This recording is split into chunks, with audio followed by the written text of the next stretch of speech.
When it comes to building great products, it takes a village. But within that village, two key players stand out: the product designer and the product manager. But who's responsible for turning your favorite products into reality? Either the product designer, the product manager, or both. That's our topic today. Hi, I'm Ilya, the founder of Eleken, a product design agency for SaaS. And today I'll tell you my thoughts on product designer/product manager collaboration.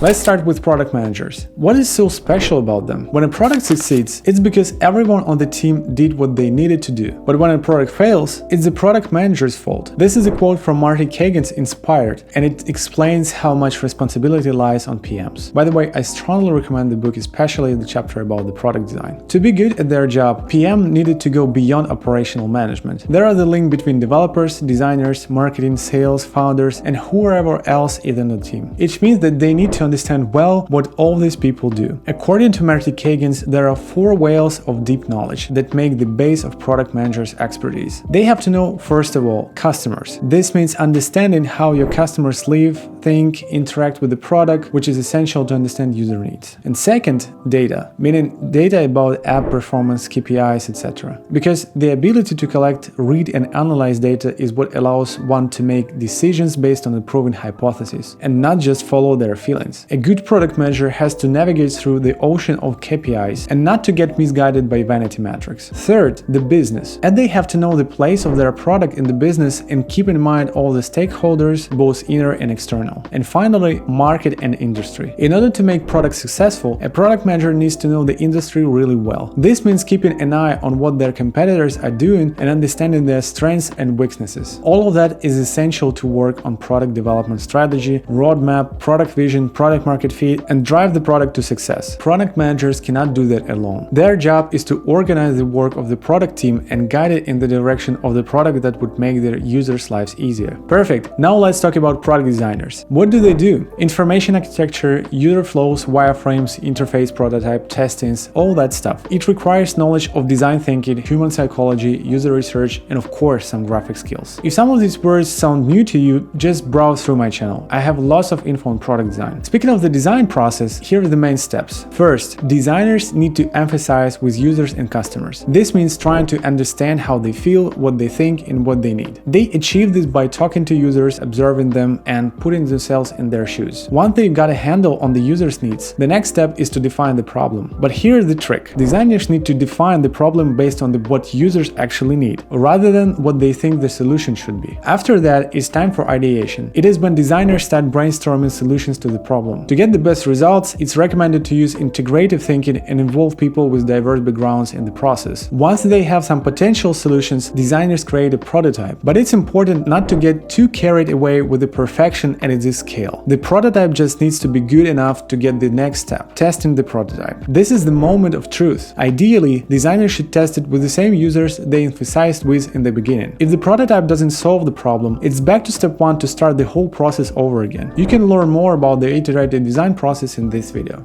The key difference between product designers and product managers is that designers focus more on users' needs rather than technology and business needs. To let you better understand what product managers do, I'll just name a few questions they face daily. What problems do our customers have and how can we solve them? What resources do we need and how can we allocate them? What market trends and competitors should we know about? What are the priority features to develop? How do we balance short-term revenue with long-term vision? And here are the questions that product designers face. How can we improve user flow? What are the most challenging points for the users? What can be done to help users reach their goals faster? How can we design for accessibility and inclusivity? How can we ensure consistency across the product team? You get the difference? Now, what unites product managers and product designers? They have a common objective: to make a great product. And they need each other for that. But in the end, the main principles are the same for both. Focus on customers. When a product manager always gives priority to business needs, the product fails. People don't buy things they don't enjoy using, even if you invest a fortune in marketing. Not only customer success managers has to be familiar with customer profiles and their needs, but both product managers and product designers should focus on customers. Testing and iterating. When a product team relies too much on their iteration and rushes to launch a product without proper testing, it can be a recipe for disaster. It's like trying to cook a complicated dish without tasting it as you go along. You might end up with something that's completely unappetizing. In the world of product design, it's essential to test ideas and to be open to making changes until you're delivering the best possible value to both the customers and the business. This can involve a lot of trial and error, but it's worth it in the end. Making research-based decisions. Both product managers and product designers should do research, analyze results, and avoid bias. For example,